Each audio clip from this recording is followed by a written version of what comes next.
They're master manipulators over there at Robert Space Industries. You can upgrade your original base game package so that your starter ship no longer exists and you've upgraded it to this other thing. You lose access to your starter ship, but now you have a big ship, so who cares, right? You got a bigger, better ship anyway. Hey! So now my starter ship that I've upgraded a bunch of times is like, it's a Drake Corsair, and it has these like wings that fold out, and it's got like 2 turrets for your buddies, and it's got all these missiles, and it's like really cool. Right. What if this whole entire game is never going to actually exist, and the whole thing's just a ripoff? It's a scheme to just take money from people, and they're like, you know what? This game is not what we thought it was going to be. It's canceled. Thanks for your money. We all quit. We're making Minecraft too, dude. This game is your arc, though. This game's your arc. No, it is. It is.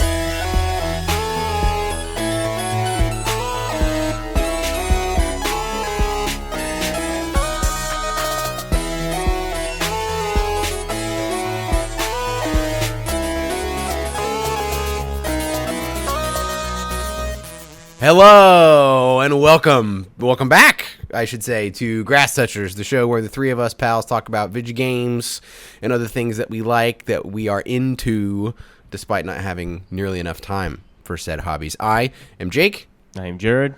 And I'm Greg. And we have missed you, dear audience. Thank you so much for tuning in. Jared, kick us off. What is new in Jared land? Oh, there's so much to talk about. So little time. I've returned after a very brief hiatus. I'd say I gave it probably 48 hours, and those were a forced 48 hours away from Dota. And I've been playing it again, and I'm back on a win streak. I'm getting close to ranking up again, and that sweet carrot is dangling in front of me, and it's getting closer, perceivably, until I rank up. And then there goes that carrot way up, ways down the road. But that's a good time. Always has been a good time. It's actually really cool and comfortable outside here in Tucson. I love that for you. It's terrible, dude. It sucks, but we're doing that. Aside from that, I watched Evo last weekend, or what I could catch here and there between being out in my wife's parents' neck of the woods. We went out there for a little celebration for her brother, and it was cool. Nice. But I also missed a lot of Evo. But I caught kind of what I wanted to, and that was a good time. They announced Heihachi for a comeback on Tekken 8, which is a big deal because he's a series mainstay, and he was left out of the main roster on this one, and I think people were kind of ticked off about that. But that's pretty cool. Some little things I was just going to mention. 7 Days to Die, a game that it's been in early access for, I think, like 11 years. What? Yeah. 11 years? Yeah, I think it's 11 years that it's been in early access. It has finally released as 1.0, and I bought this game probably like 8 years ago. Oh my gosh. I see front page of Steam. Yeah. That's how I noticed it today. Yeah, 11 years it looks like. And that's pretty cool. I put it on my Steam Deck today, and I tried to play it, and I was like, I don't think I want to do this unless somehow I make friends with 1 to 3 severely autistic people that want to play this video game with me. I don't think it's a thing that we would enjoy. So probably going to shelf that one as soon as I dusted it off, and then I kind of put it back. It's a real compliment. He wasn't talking about us, Greg. I wasn't. I'm pragmatic. I would never assume you guys would play that. In your defense, we're mildly autistic, so you're right. It's not severe. It's not severe enough for that. Just like it's not severe enough for you guys to play Ark with me.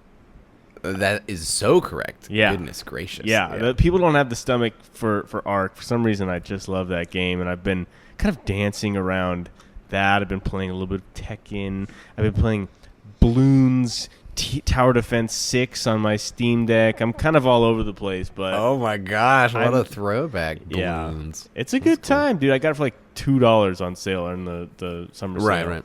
So I'm dotting around a little bit, but I'm enjoying it, and generally I think that's kind of all I've got. All you've got, yeah. Well, you're crushing it. I mean, of course, that was 2 weeks worth because we missed a week, but Sure. that's pretty freaking good there, brother. Right. Katy Perry released her hit comeback single. It's a woman's world. And watch me fall out of my. How could we forget? Let us not forget to update the world on that to our tens of listeners about Katy Perry. Dag and I were talking for a bit before you got on, and Dag went to the bathroom, and I was joking with my wife, and she did not think that was as funny as we did. What? She doesn't like that joke? I don't understand. Yeah. The joke was halfway through the song. She's singing, "There's a woman, well, she's strong, she is powerful, quick solo." So, yeah, I hear it's going to be featured at the Olympics. Oh gosh, man, Dag, you're up, man. Hit me with the latest in the Kingdom of Davis. The last few weeks I haven't been playing a ton of video games. Played a little PUBG with Jake last night. Yeah, just a brief dalliance last night. Tyler a few days before that, 4 or 5 days before that, so that was fun. So PUBG, it's always fun. Well, it's most of the time fun. Yeah, right. Played a little more Madden, which was fun. Gonna hop back on Shadow of the Erdtree soon. That's like a goal of mine. Being a dad, guys, working and being a dad, and it's fun. It's really fun. Yeah. Like we talked about, when you have a kid, your life forever changes, and mine has forever changed. That's right. I am really excited to see Deadpool and Wolverine. Comes out this weekend. Oh, is that already this? Oh, wow. Yeah, it comes out tomorrow. I didn't realize that was so soon. And so that's cool.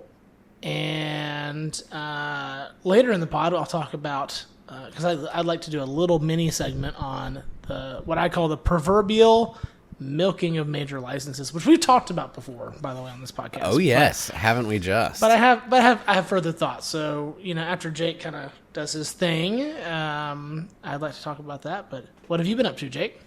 Oh gosh. Well, now that I've got 2 weeks worth to squeeze in, I'll try to make it quick. But I tell you, there was plenty to be enjoyed over here. One of the primary reasons that we did not record last week was my wife and I went on a trip to the mountains, and we celebrated our 9-year wedding anniversary. It was delightful. It was sick. It was perfect. I'm not joking. It was the best. We had this sick Airbnb that was like this modern, not tiny home, but like smallish house on this private farm that this couple, they have like a main house and then like all these little houses sort of dotting their humongous property in the mountains. I don't know how many acres they have, but it was like, ugh, I want to grow up to be like you. Yeah.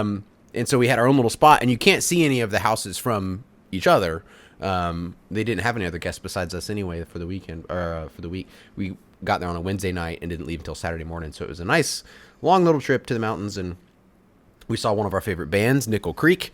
They absolutely tore it up, and we got our money's worth on that one. We had a stopover at Rocky's Hot Chicken Shack. And wow. Boys, if you haven't had Nashville hot chicken and you're in Asheville, North Carolina, that's a pretty darn good representation of Nashville style, sort of, very spicy and when I say spicy, I mean literally there's lots of spices on the chicken because, it's that hot oil with like blackened seasoning in it, and they just kind of baste this chicken in there. It's like a relentless kind of hot, in my opinion. Like it's like it doesn't really fade. I don't know, to me. But no, I agree. And what Andrada noticed, basically what she ordered was not like Nashville style hot. She got like a chicken salad sandwich, which was also very good. And we got some appetizers and stuff. But I got, I've been there once before with a friend of the pod, Clay, and his wife, Brittany. They visited Asheville for a wedding one time because they're photographers, or at least they were at that time. And they had an Asheville gig. And I was photographers? Oh, photographers. Okay. Dude, is this a Katy Perry profession? Style profession? Yes, I want to take this photograph of my... Hold off. So I've been to Rockies before with Clay and Brittany, and that was my first time when I went with them. I was like, oh, I got to bring Andrada here, And I think, they have that sort of sliding scale of like wimpy to XXX hot. Right. And I think I must have gotten medium before because I got hot this time, thinking that's what I got before. And it was like too hot, you guys. And I love like spicy stuff. And I was like, oh, shoot, did I mess up? And I got these 3 massive chicken tenders like on a piece of bread with a couple sides, and it was very, very good. But Andrada tried it and she was like, oh my God, it's so hot. There's so many. And because there's all these spices, the way that they make it, it's fried chicken, but cooked in such a way that they're basting it with like hot oil and spices are in the oil. And so when you take a bite of it, it's like you're biting into a bunch of blackened seasoning and Cajun and cayenne. And it sort of coats your mouth. Like it's a lot anyway. So it was very good. But the last thing we did on our trip was we got matching tattoos. Whoa. I got a new piece of Inkaroni. Oh, yeah, wow. dude. It's a hexagon, and the heart is left out. So, and Andrada's is the inverse of that, where it's an outline of a hexagon and the heart is filled in. So it's sort of complimentary like that. Nice. And so then the actual video games that I played, it's funny. I brought my Steam Deck on that trip, and Andrada laughed at me. She was like, "You are not bringing your Steam Deck to our anniversary trip." And I was like, you want to bet? You're going to fall asleep like 2 hours before me at some point, yeah, dude. Come on. At some point. And then I actually didn't play it at all. Because I was a little busy, you know what I'm saying? Okay, bro. No, I brought a book. I actually brought a book. I read a couple chapters of a book. So then, when we got back, I was like, jonesing. And I got into Ready or Not, which is what I'll sort of kick off our first segment with you guys. I was craving so bad to like not depend on other people, but enjoy the Tom Clancy, Rainbow Six Vegas, Rainbow Six 3, like breach and clear, flash and clear, yeah. And you and I played Ready or Not just for a minute, Jared, and it was not in 1.0 yet. Did I play this game with you guys? I don't believe so. I know we talked it up a lot, or at least I know I did, but it was a little tough to get into because I think I've said this before. It is. Okay. In order to really enjoy Ready or Not, you kind of have to send jokes out of the room for the most part. I mean, you can joke around if you want to. It doesn't really matter. But if you want to like get a good score at the end of the level and like play the game sort of correctly, you should probably like kind of LARP as a SWAT team for a second, and that's how you kind of get through it, because the damage models are pretty intense. You will die if you don't watch your corners. You have to really clear a room in such a way that you don't miss anything. You got to be pretty detail oriented, and every time you go too fast, you are punished for it. There'll be a trap under a door because you didn't check the door, or there'll be a guy in a place. The way they've programmed the AI is actually really smart. So here's what I'll say about it. Now that it's in 1.0, there's all these systems and features that were not there before. Jared, you may remember when you and I played, it was like you pick a place and then you pick what type of mission you want to do at that place, and then you're just in. That's it. What they have now is what they call commander mode, where you are the commander of the SWAT team, and you get four dude bros to come with you, and you get to pick who they are. It's this sort of roguelike thing where like if they die, they're gone, and they have traits that sort of unlock as they get experience, and they have little bios that are like procedurally generated, from some body of text. And I have this like mean black guy on my squad who has the trait Intimidator, and so if he's on your squad, all of your verbal commands, the bad guys are more likely to listen to him because you've got him with you. Oh, wow. and I gave him like an MP7 and a riot shield, and he and I bust into the room and we're like, put your hands to the right, yeah. It's so sick, dude. And then there's other traits that are actually really interesting where because here's how that system works. Those 4 guys, they have a stress level that goes up and down depending on how you perform. So you only get the first 4 originally, and then after you beat your first mission, you get another one. You beat like 2 more missions and you get another slot, and when a slot opens up, you get to pick from like 3, like you're hiring somebody and they have different traits, and you can read their bio, and it shows you how many years they've been on the police force. And there's like rookies and there's vets, and some of them are kind of grizzled and like mean, and they're not going to be very careful. And then there's other guys that are like, my brother was killed by gang violence, and so I made a pledge to myself that I was going to, and he's got like 2 years on the force, and he's not very reliable yet, but he's got a heart of gold. Right. And still wet behind the ears. That's right. And it's not like you talk to these people. There's no voice lines. You're not sharing conversations. There's not like a story really that develops between you, but just, if you kind of trick yourself into it, like I said, kind of LARP a little bit, it's really interesting to kind of, he's stressed out. I got to like send him to, you can send them to therapy if they get like really stressed, and then you put somebody else in their place and you go run the next op, This sounds like a sim. It's kind of a sim, dude. Like if any of our listeners are out there, no shame, okay? If you have a thin blue line sticker on the back of your Toyota Tundra, play this game, dog. You're gonna like it. Amazing. It's for badge bunnies. You know what I mean? Like, it's really good. It's amazing how you can pitch a game and be like, yeah, so this is, you get to you're like a real SWAT team officer. You get to like recruit guys, and you get to look at their traits and explore different uses and synergies. And then also there's this fun mini game where you go in and you actually conduct the hostage situations. It's like that was the bare bones experience that I had last time we played. I can't believe that they've done all of this. I know, in such little time. That sounds robust. And sounds good. I know, and who they've consulted with, I think, has made a difference, because I tell you, there's times where it makes me think of Sicario. One of our favorite movies here recently we talked about.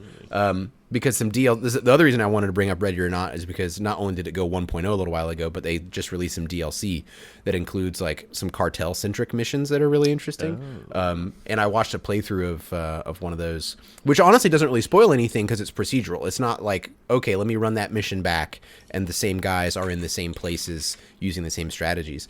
The locations of the booby traps and the locations of the bad guys and the locations of the hostages change every time you run it.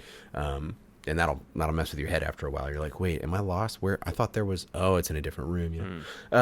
They have this incredible atmosphere in this game that they've really curated, where the voice lines don't suck. The hostages are panicky and unpredictable, and they're like, no, you, I didn't do anything. Go away. Like, what? And they're like, sorry, ma'am. Punch her in the face, get her on the ground, tie her up.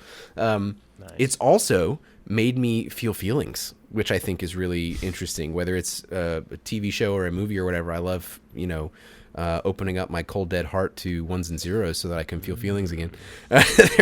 There was a moment where I was running this mission where there was a hostage that I had killed all the bad guys in the room, but there was an open door that I hadn't gone through that door yet. And I was telling the hostage, like, get on the ground. And she wouldn't listen. And so I got closer to her, because as you get closer, if you're pointing a gun at them and you get closer, that changes how they react. If you sort of walk towards them, they go, okay, I'll do it. So I'm pointing a gun at this lady, and I'm getting closer. I'm like, get on the ground. I'm pressing F to like yell at her a lot. Stop resisting button. Stop resisting. So I go into this room. Lady won't listen. I get closer. I even brought out the pepper spray or taser. So I had a less than lethal option too. And as I'm trying to get her to kneel down so that I can, like, I have to secure all the people so that I can move on, I crossed sort of the viewpoint through that window. Somebody on the other side of that window, or excuse me, door. Because that door was open, there's more bad guys in there. I hadn't cleared that room yet, and now I've entered their like field of view, and they light me up. And one of my guys goes down and dies because of this lady not listening to me. And she finally kneels down because guns start going off. And I had this like sort of internal monologue. And I was like, you stupid. Yeah. This is what happens when you don't listen to cops, you piece of. Like, I really felt feelings. I was like, all right, this isn't real. Everything's fine. And I just moved on. And so that guy got sent to like, well, cops are pigs, and so we should just not listen to him ever. Dude, I know, right?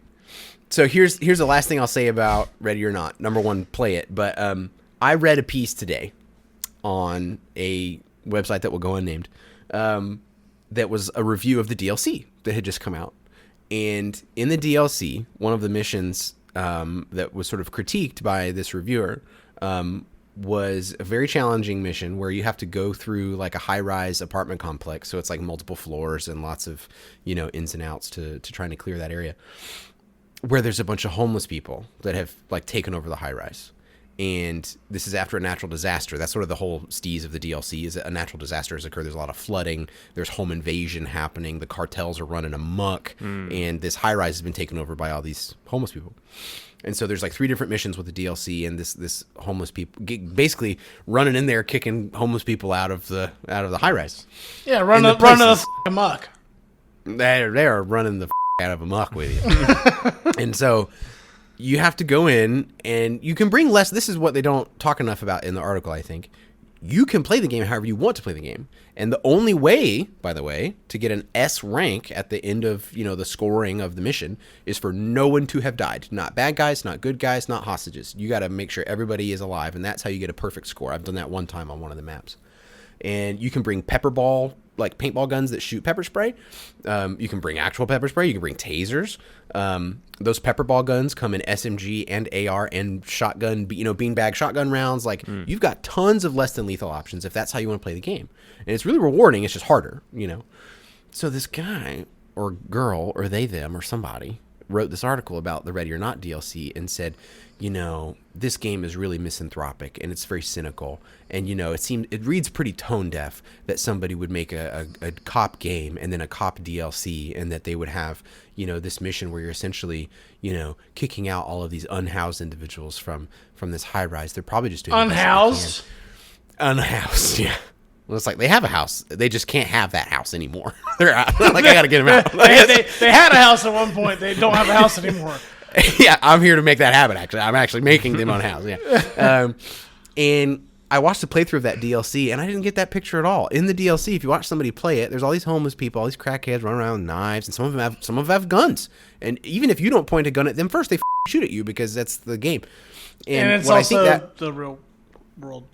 Well, this is the thing. It's sort of a sim, right? It really is. And I think it's a really sort of bad faith argument to say that, this game is cynical, when really the game couldn't be more real. And they have curated a whole atmosphere and experience of like, all right, motherfucker, you think you're so tough? Let's see you walk into a room and clear it and only kill the bad guys that deserve being dead. And, well, I don't believe anybody should ever be shot by the police. Okay, well then take a paintball gun into that room where there's if you read the dossier of each mission, because you don't have to, you can just run into the room and shoot whoever, I guess, if that's how you want to play the game. But if you read the dossier of each mission, the dossier, yeah. If you read the dossier, if you listen to the audio files, because there's some like the chief of police is like talking to you and your team, and there's this sort of almost like a podcast sort of audio media for every mission. There's this fully voiced like 5-minute spiel about the mission and like what's going on. And there's a story that develops over time where the first thing you do is just like go clear out some hoodlums out of a gas station because they tried to rob the joint. That one's pretty cut and dry. It's really fun to just kind of run back because it's a good kind of warm up. What's interesting is in that gas station, there's like a wanted poster, like on a pinboard thing. And one of your guys goes, "That guy look familiar to you?" And it's just sort of a little throwaway like NPC line. And then the next mission, you see like some more information about that guy, and then like in the next mission there's a reference to that guy, and then like there's a TV that's on in a living room and that guy's on the news for like being a bad guy, and they sort of slowly like show the story in a very passive way. You can engage with it as much as you want, and there's in the game you are putting a stop to trafficking of minors and explicit photos of minors. What they do is they just have like, like a sort of shoulders up shot of like kids in this place where they were taking photos, and you can uncover some audio recordings of like this guy that was telling the kid to like stand there and smile. It's all very creepy, and it makes you pretty trigger happy to shoot this when you find him, But anyway, I say all that to say, if you are critical of a game like this, you need to wake the up and realize this game is, imitating life. This is actually a thing that people really do deal with on a daily basis at criminal investigative units all over the world. And I don't know, it's a really interesting slice of what you might deal with if you were a police officer, and it's really fun from a problem solving perspective, right? As a first person shooter that requires above average like brains. But it's jarring, and it's really rewarding to engage with something that can be challenging like that. So, ready or not, it rocks. And I know Jared's already got it. Deg, if you feel like it and you wanna jump into something that is a little harrowing but very rewarding and very fun. It is not realistic in the way that Tarkov is realistic. You do not have to pick out armor plates and individual bullets and magazines and stuff.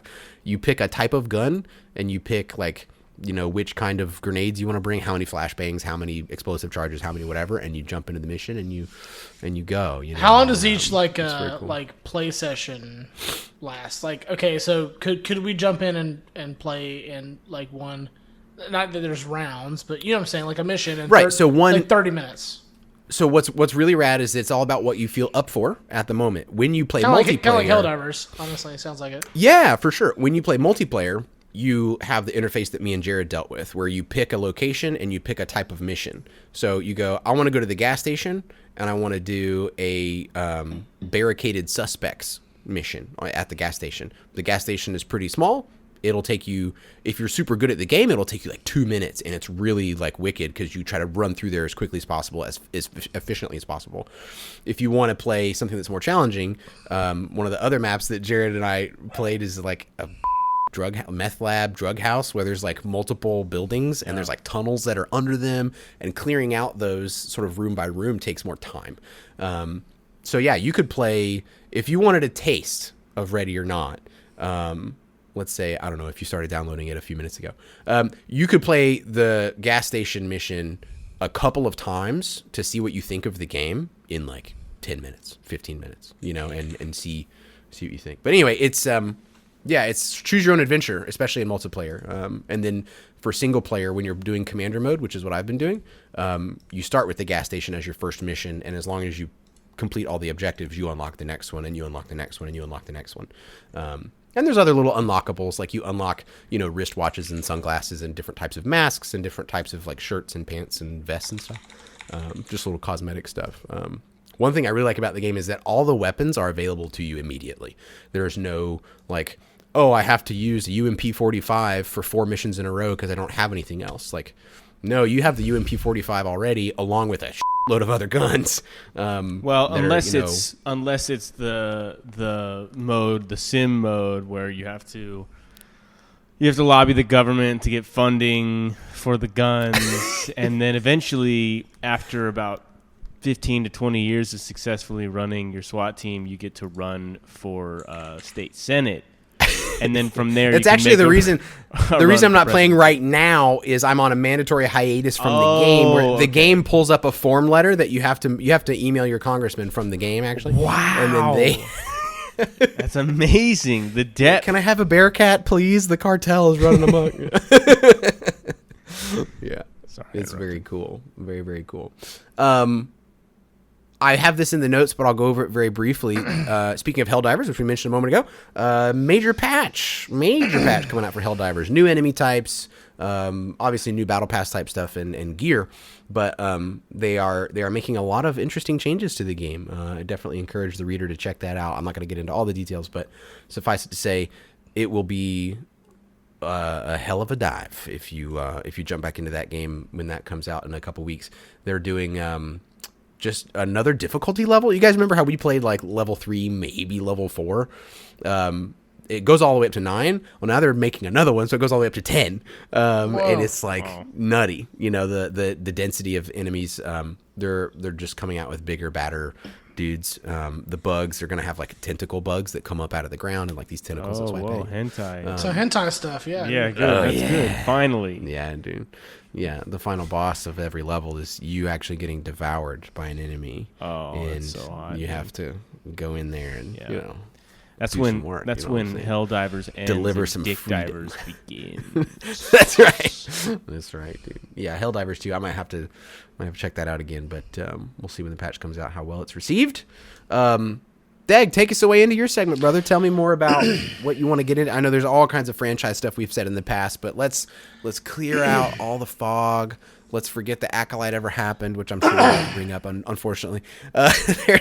There's a lot to discuss, but where do you want to begin? What do we get into? We're going to begin with the Acolyte. So, I in the notes, I put this in as the proverbial milking of major licenses. And right. Jared and I talked about this during Jake's 45-minute late to being 45 minutes late to the pod. I suck, and I'm very sorry. I love you very much. No, it's okay. I was just messing with you, sort of. And one of the things we talked about is, Disney owns everything now. They do. They just really, they do. And it's frustrating because Disney has so much money. And, what was it I said to Jared? They could drop $200 million like it's nothing. Right? Actually nothing. Actually nothing. All right, we're going to produce the Acolyte. Because what was the Acolyte? The Acolyte was $200 million, right? To produce one season. Yeah. One season. $200 million. More, I think. Yeah. Ridiculous. And they can drop just insane amounts of money to drop in the bucket. And the fact that they don't choose competent, well-established writers and directors and people who can actually make these things good, it just baffles my mind, right? So, my question to you guys is there an end in sight? Is there going to come a point where finally Disney goes, all right, we know we own everything, we've screwed up, and we're going to actually hire competent people to do this? Or do you think they're just going to keep milking these franchises until they die? Because I'm tired of it, man. Truthfully, I know. The MCU was good until Endgame, right? You mean Endgame was pretty good, and then after that it was yes. Okay. Endgame is probably the best MCU movie. Yeah, because as far as I'm tracking, I'm not even a big Marvel head, and I thought Endgame was pretty well. Yeah, really done. good. Against all odds, they made that movie make sense. And time. Yeah, and there have been some good MCU movies, very good. The Spider-Man movies have been good. There have been some very good shows, but generally the quality has declined a lot since Endgame, right? And then the Star Wars thing recently has just been really, really bad. Generally, I mean, Ahsoka was good, not great.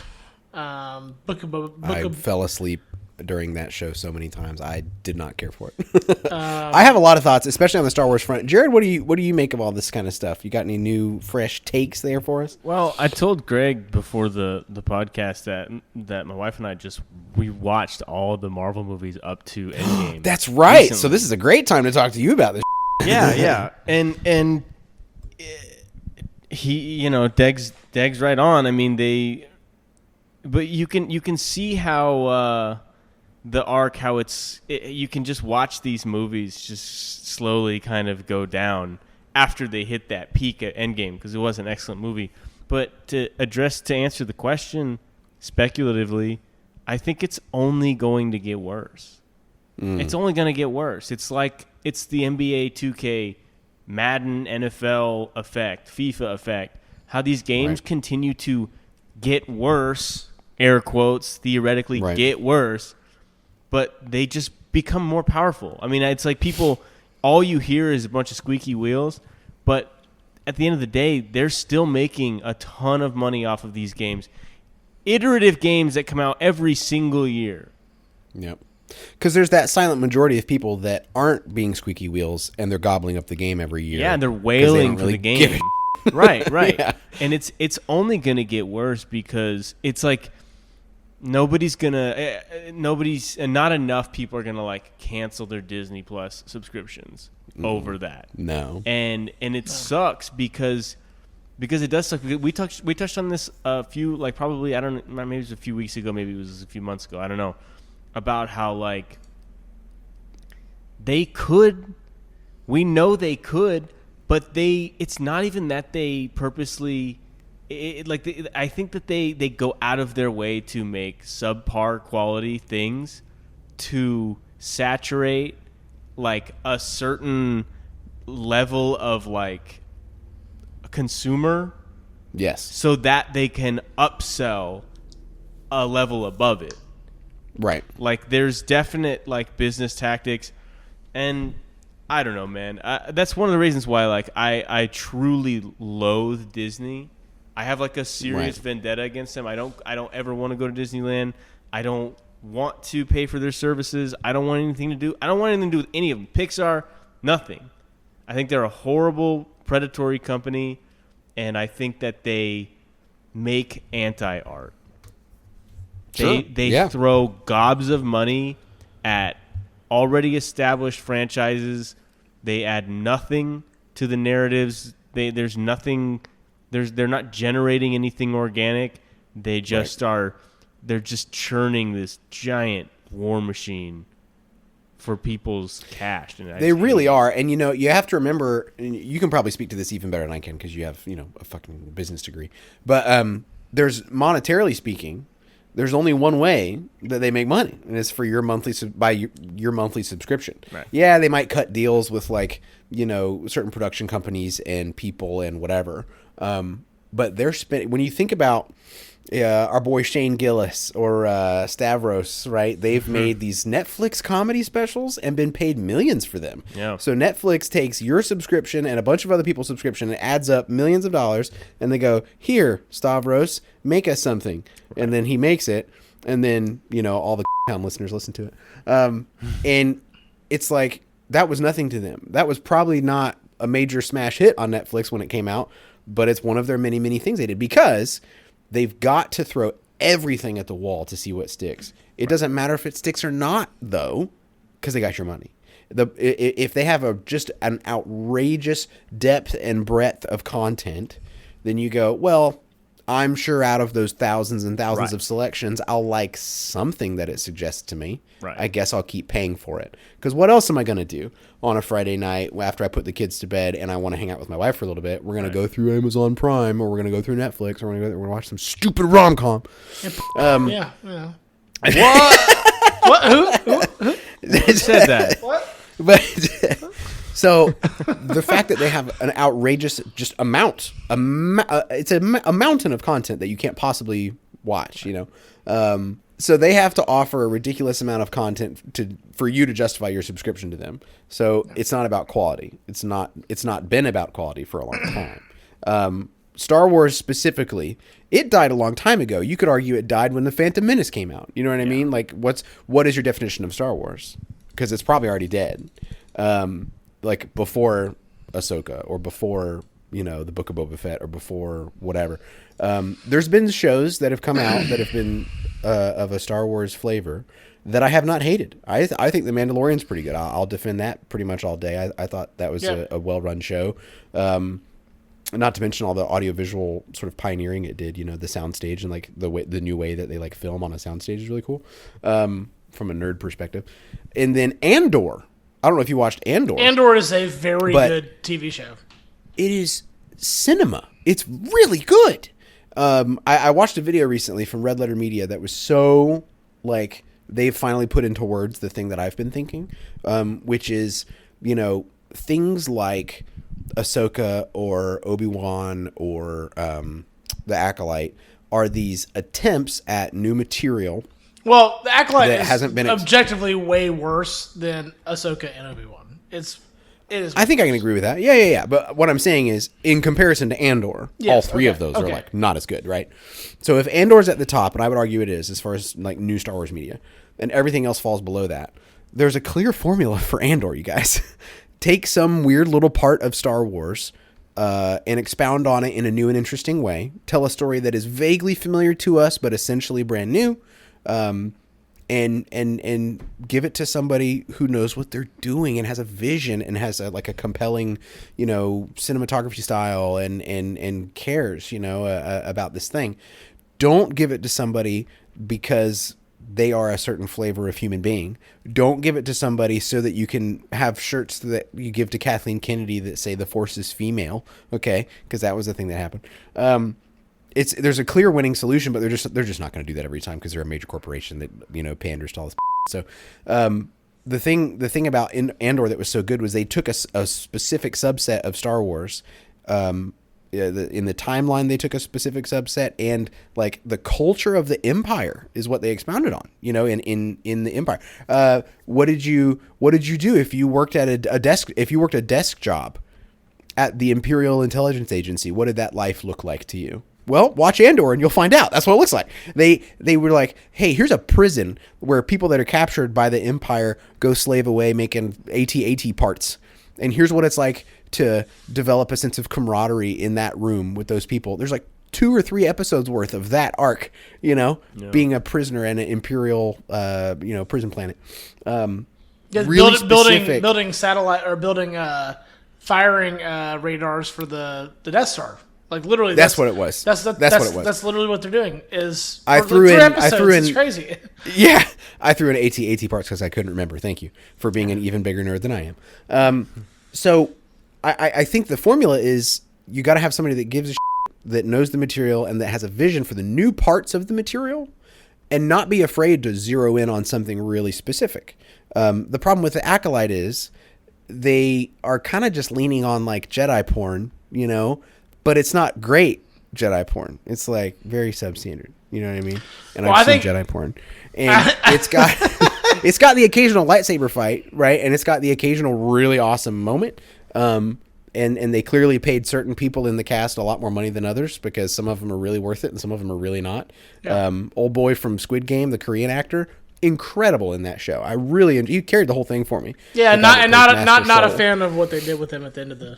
No, of course not. Because the whole plot is a joke. Of course, he's the bad guy. Of course, even though there's literal Sith in the show, he's of course the Jedi is a bad guy because everything we've ever thought was good in our lives is actually bad. Well, this goes back. Right. What this goes back to. You know what I'm saying? It's like. No, I do. What this goes back to is our discussion about Ready or Not. The Jedi are space cops, and cops are bad. Dude. Mm-hmm. That is probably the biggest thing. That's probably the biggest thing for me, keeping me from watching these shows. It's like everybody wants to produce media that is like everyone's got to say something all the time. I got to be saying something. The first thing they want to do with a science fiction television show is incorporate how does this relate to our culture? You know what? Right. I don't care. Our culture sucks, dude. Yeah. The Speak on it. Young generation that we have right now is donkey. They are almost all fart heads. Greg works with them all the time. He knows there's a couple of good ones. Largely, a lot of rotten apples, and they are total fart heads. And the culture sucks. I don't want to watch a show that's like, this is speaking on behalf of women. I don't care. I don't care. They could be speaking on behalf of men. I don't care. There's enough of that going on out here. We deal with it every day. If I'm going to watch a TV show that's a science fiction show, take me away from here. I don't want to. What is that? Who cares? That's why I can't watch these shows. It's not that they're bad. The production quality is there. They obviously dumped $200 million into it. Oh, it's beautiful sets. I mean, it looked great. Good actors. I've watched some bad stuff lately that's low budget, and you can tell the difference. It makes you appreciate a high budget production. Right. But it's like, it doesn't matter in the end if all it is propaganda. Because that's what most of it is. I don't want to turn this into a conspiracy podcast, but there's so much propaganda. We are now a conspiracy podcast. Dude, this is a conspiracy podcast. All right. Listen, welcome to the conspiracy. Well, you know what's interesting is, and there are people that will, like Jared's point is spot on, and there are people that will go, well, if you actually think about it, you look at The Empire Strikes Back, that was all about the dangers of capitalism. And you're like, yeah, but they weren't making that point. Like, yeah, What? you could after the fact attribute whatever you want. You know what I'm saying? Like after the fact, you Well, yeah, Right, sure. there are elements you of economy and like humanity, and then between those lines, you can make any kind of inference you want. Be like, see, they were talking. It's like, what? But Empire Strikes That's Back like is how you literally can go- about giant dogs in the snow. That's literally the whole Hoth scene. Is George Lucas going? What if there were giant robot dogs?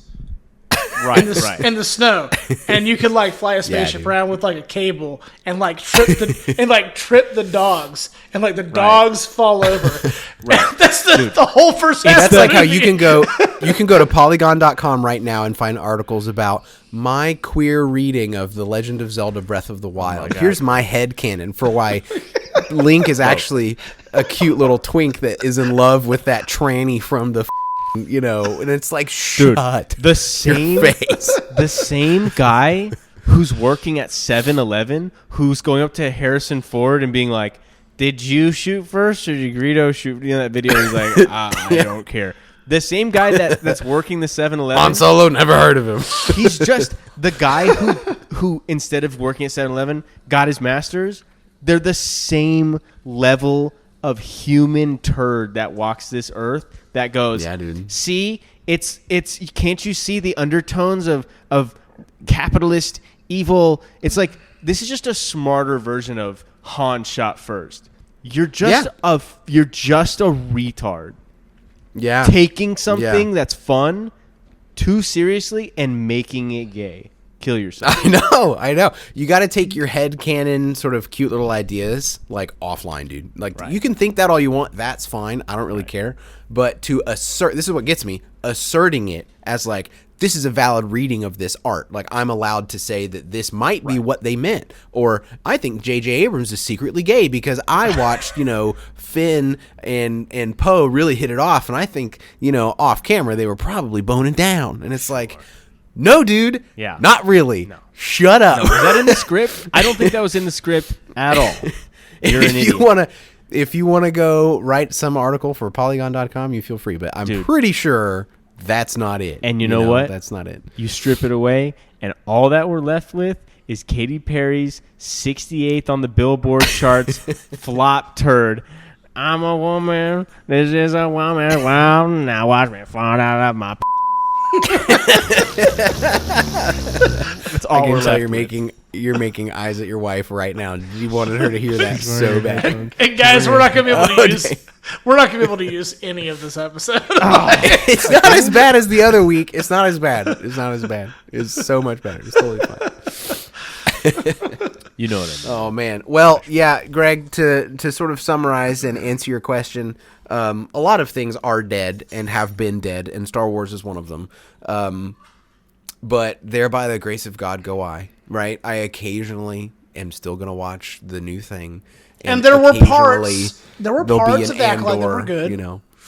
Oh, sure. And I don't suppose I regret watching it totally. In that last episode, a lot of it wrapped up super poorly. I think the sort of cheap shot, like, hey, look, it's Yoda. I thought that was stupid. But, have you seen the sort of theory that on Unknown Planet, which, cool, lazy, that, like, weird Sith creature that, like, looked out from behind the rock and then, like, slinked back into his little hole? It's Plagueis. It's Plagueis, yeah, that's what people are saying. And It is. Like the producer said it is. Oh, well, I didn't. In an interview, yeah. Oh, well, that's cool. I didn't see that. That's how floppy and useless these things are. That the producers are just like in one of those stupid folding chairs in between meetings with producers and directors, and there's like, yeah, that was that guy that you just said. What would you say his name was? Plagueis? What did you say? Plagueis. That's who Darth it was. Plagueis. What did you say his name was? Fart face? Plagueis. Yeah. It was fart. Fart. Kiati. Quiafi Quifati Dungy. Mundi. Yeah, that was him and whatever. There's that meme of like Star Wars fans watch a new trailer and be like, "Whoa, it's Bug Shitto, he's back." Yeah. Right. Because that's how like thirsty Star Wars. This is. I know we really got to get off the topic, but Star Wars fans, like, they need to know more than you about the media, about the thing. They need to have read Wikipedia more recently than you, and have read some of the books. And I'm guilty of that to a degree. I'll never forget. This is a great story. I don't think I've actually told. I took a high school band trip to Disney World. And at that time, the sort of like Star Wars Land or whatever now didn't exist. And there was like, Star Tours and like some old school like Star Wars stuff in Disney and Universal and stuff. We go down there and you can buy, nice looking sort of replica lightsabers. And there's these guys that are cosplaying sort of in the fiction, like they're selling lightsabers or whatever. You can go up to him and he goes, "Hey, I'll give a free gift to anybody who can name me 5 Jedi Masters who are not in the movies."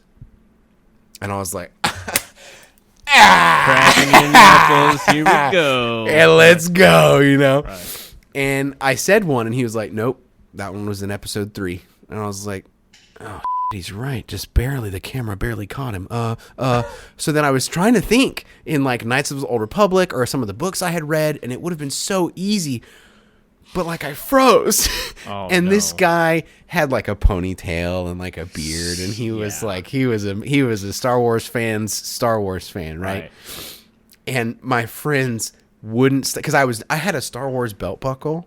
I was like hyper cringe on some Star Wars in high school. Whoa, dude! And this guy, he was like, "How dare you call yourself a Star Wars fan and forget about Master Queefston or whatever?" And he started rattling off all these guys. And I was like, no, I knew that one. I'm so stupid. God, I was like, I had a real moment.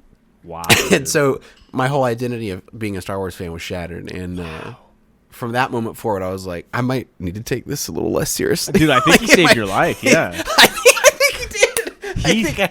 That was a moment. It was a core memory.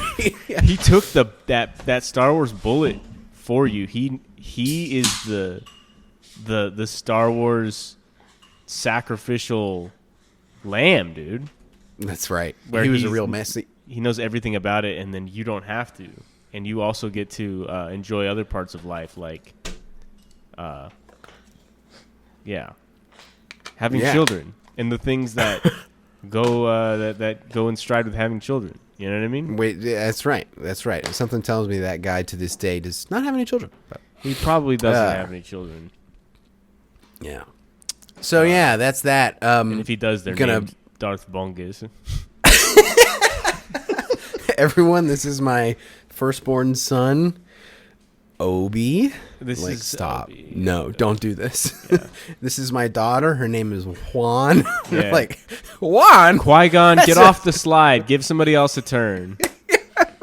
Oh, no. Please don't tell me you did this. Yeah. Qui-Gon, get off the slide. Oh, man. All right. Well, in much happier, lighter news, I heard Evo was good, and by that I mean I heard from you a little while ago. Tell me about that. Tell me about Heihachi. Tell me about how we're wrapping up our episode here with your segment, Jared. Well, I actually let's pivot from that. I was just going to throw a quick question out with you guys real quick because I actually don't even have anything to give you off of that. So it would all be kind of like news, who won what. Okay. I don't think anybody would really even care, but I actually wanted to bring up because I saw the other day that No Man's Sky released another update, and it was a big update, and people are like, "Hey, this is a reason to jump back into the game." I have some friends that really like that game. That's cool, and I've read some of the reviews because I sometimes I like to check in on the state of games and see where they're at and see if there's something that would interest me now. And I've read some of the reviews. They were saying it's really, really aimless. And some people love that, and some people hate that. And I don't think I would enjoy it at this point in my life. But I bought this game when it launched on PS4, I believe. It was PS4, It came out a long time ago. Come to think of it, yeah. I think It's been 10 years. It's been about 10 years. Yeah. Wow. And it was an empty shell of a game. It wasn't really. There was Horrible nothing reception. there. Yeah, there was nothing there, and I remember being 2016 is when it came out.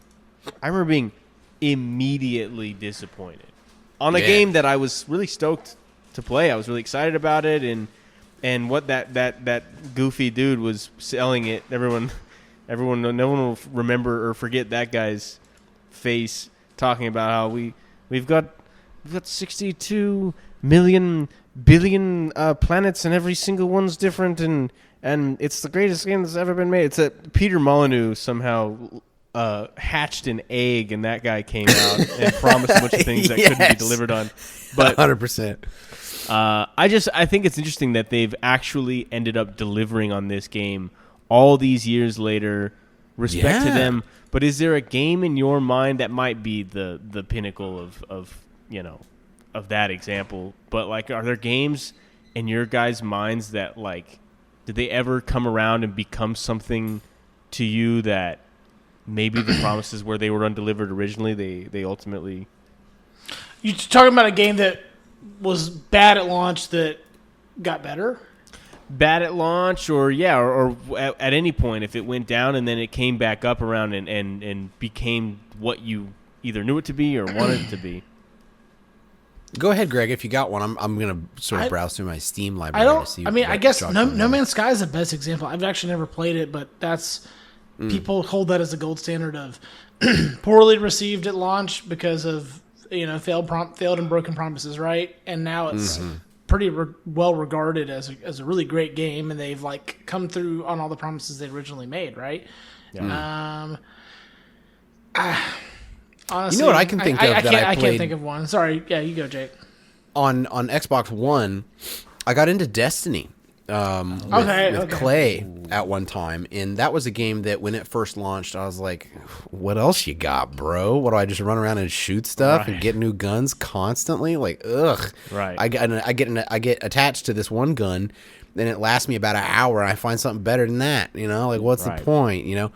But that game, not that I've played it super, super recently, but as I played it or sort of checked back in on it, I was like, God dang, if this game does not feel great. Like, the shooting in that game as a console game, it's very Halo, right? The whole Bungie thing. It's got this sci-fi flair that is really just incredible. I couldn't care less about the story, but because it's so, imperceivable, like insane, the story.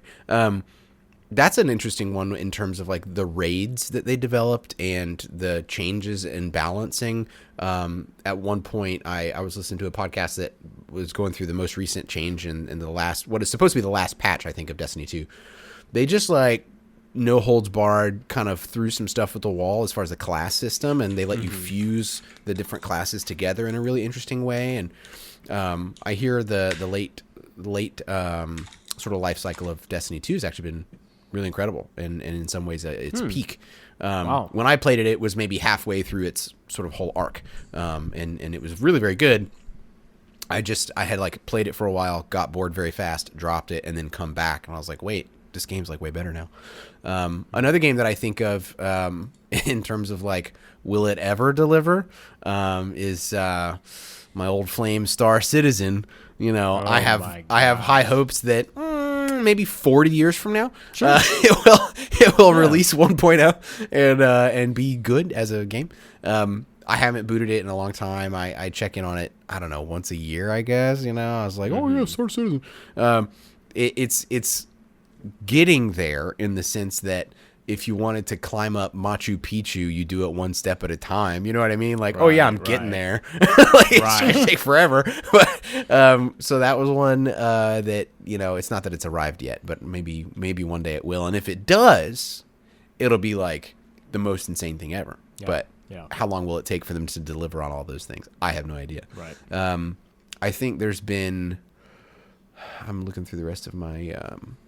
Oh, you know what? Just in terms of optimization, where like a game ran poorly and then it ran better and then it hit its peak because it performed the way that it should. Horizon Zero Dawn on PC was a really bad port, and then it got better, and it became a really great PC game. I don't know if you guys have played it on PC. Haven't. And honestly, our old friend PUBG, you know, when that game first came out, it was like pretty janky, especially on console.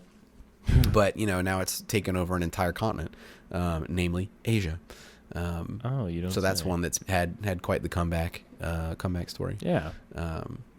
So yeah, I think that's a great topic, though. I think that's something that we probably don't give developers enough credit for. There's documentaries about this that you can watch and stuff, but you guys, making a video game is hard. Yeah, it takes like a lot of people and a lot of time and a lot of effort and a lot of especially nowadays, changing man. plans. Yeah, especially depending on the scope of what you're trying to do.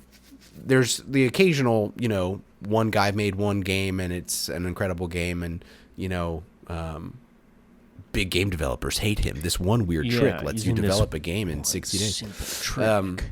Animal Well is like that. For years, this one guy was just cranking away at a Metroidvania, and then it rocked, you know? Yeah. I mean, I guess you could say it's a Metroidvania. Makes you think, don't you just wish sometimes that you could reroute, like, for instance, the $200 million they spent on that turd show into, like, making the game that you always want, like Tarkov. Oh. And I don't want to give those dude. devs any money or any credit or anything, but like, I want my money back. I want to sue them. that would be That's what great I to want. get our money back. But if $200 made that game what it could be, I'd be like, nice, yes, dude, Yeah. that'd be so sick. But There's a few games Never. as a concept that if I knew $500 would make that game the way that it should Right. be, right, I would pay the $500. You know what I mean? Yeah. Like if you like this, you remember the Dune MMO that's coming out Sure. that we talked about? If that game was like the most realistic Unreal Engine 5 thing you've ever seen, and it had like VR, and maybe you could buy a package of the game that came with a VR headset, and it was like And your own Dune you know, popcorn bucket that you could put under your desk. and you can actually And on your tentacles. desk. I thought you meant to say I said in under your. pants. I said under your. I said under your. under desk. under your desk. Yeah, Whoa. that's where the Dune popcorn bucket was. That is a game that's a more than $50-$60 game if it's What if all the we- things. What if we pooped in the Dune popcorn bowl?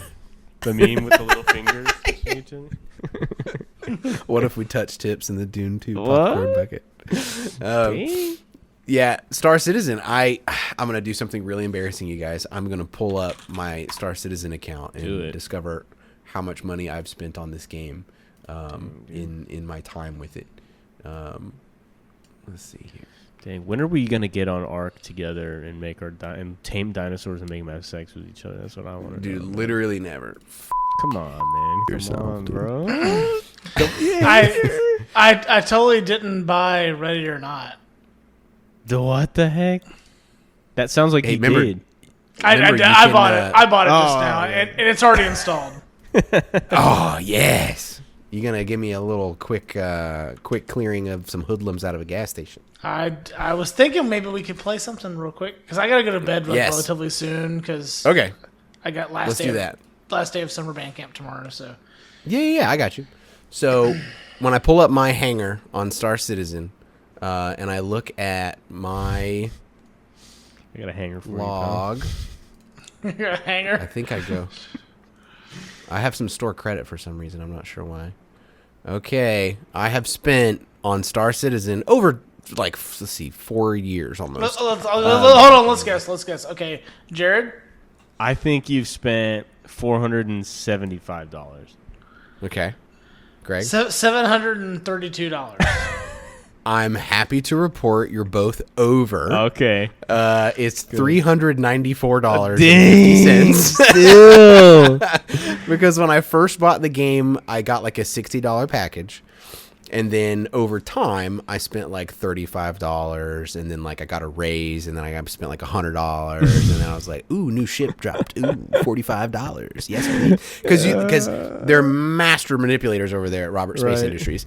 You can upgrade your original base game package so that your starter ship no longer exists, and you've upgraded it to this other thing. You lose access to your starter ship, but now you have a big ship, so who cares, right? You got a bigger, better ship anyway. Hey.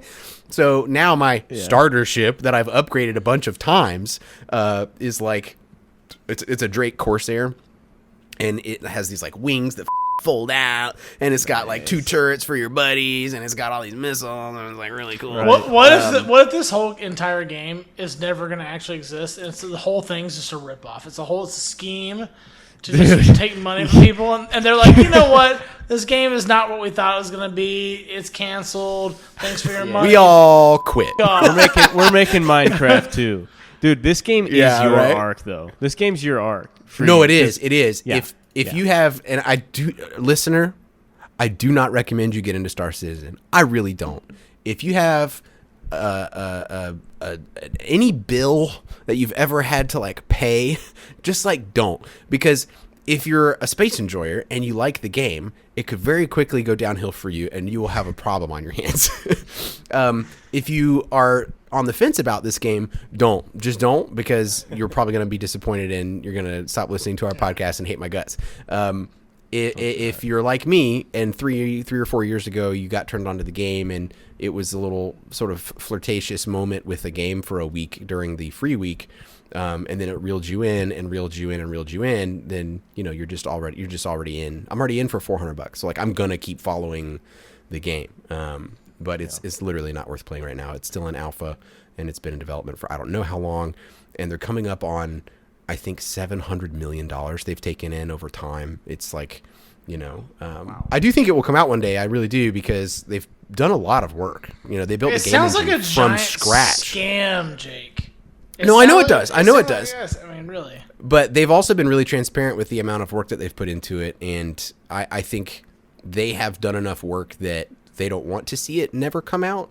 And some version of that game, I don't know if it will be the version we all think it will be, but some version of that game. The $700 million will come out. You could make like 5 Skyrims for that amount of money. I agree. Wow. But that's not what they did. Yeah, I agree. It's a really storied piece of video game history, Star Citizen. Wow. I'm sure there'll be I feel like there's going to be a documentary on Hulu about it one day. Oh, remember that Fire Festival? That was like the big scam music festival, and they're just going to be like Star Citizen, the scam, the documentary. Right. Anyway, well, boys, thank you so much. Jake Phillips donated. Sorry, Jake Phillips donated $3,000. He'll never see it back. I'm in deep enough in that game. I will be in the credits of the documentary about the scam that was that game. Wow, dude. That should be a responsibility of anybody listening to this that's a documentary maker. If you make a documentary about Star Citizen, you should be required to put all the backers in the credits. Thanks to all the sad saps that made this possible. Oh, man. Well, boys, thanks for the hang. Another wonderful pod as usual. Folks, thank you for listening. You can find us on Instagram and YouTube at 3 Grasstouchers. Maybe one day we'll upload more to YouTube. I really, really want to. In fact, gentlemen, we should probably do a video podcast. It wouldn't be that hard. But anyway, thanks as always for checking us out. Be sure to like and follow and subscribe and comment. Let us know what you're thinking. We are back in a big way, and look forward to seeing what's next for video game news. Until next time, until next week, don't forget, get out there and touch some grass.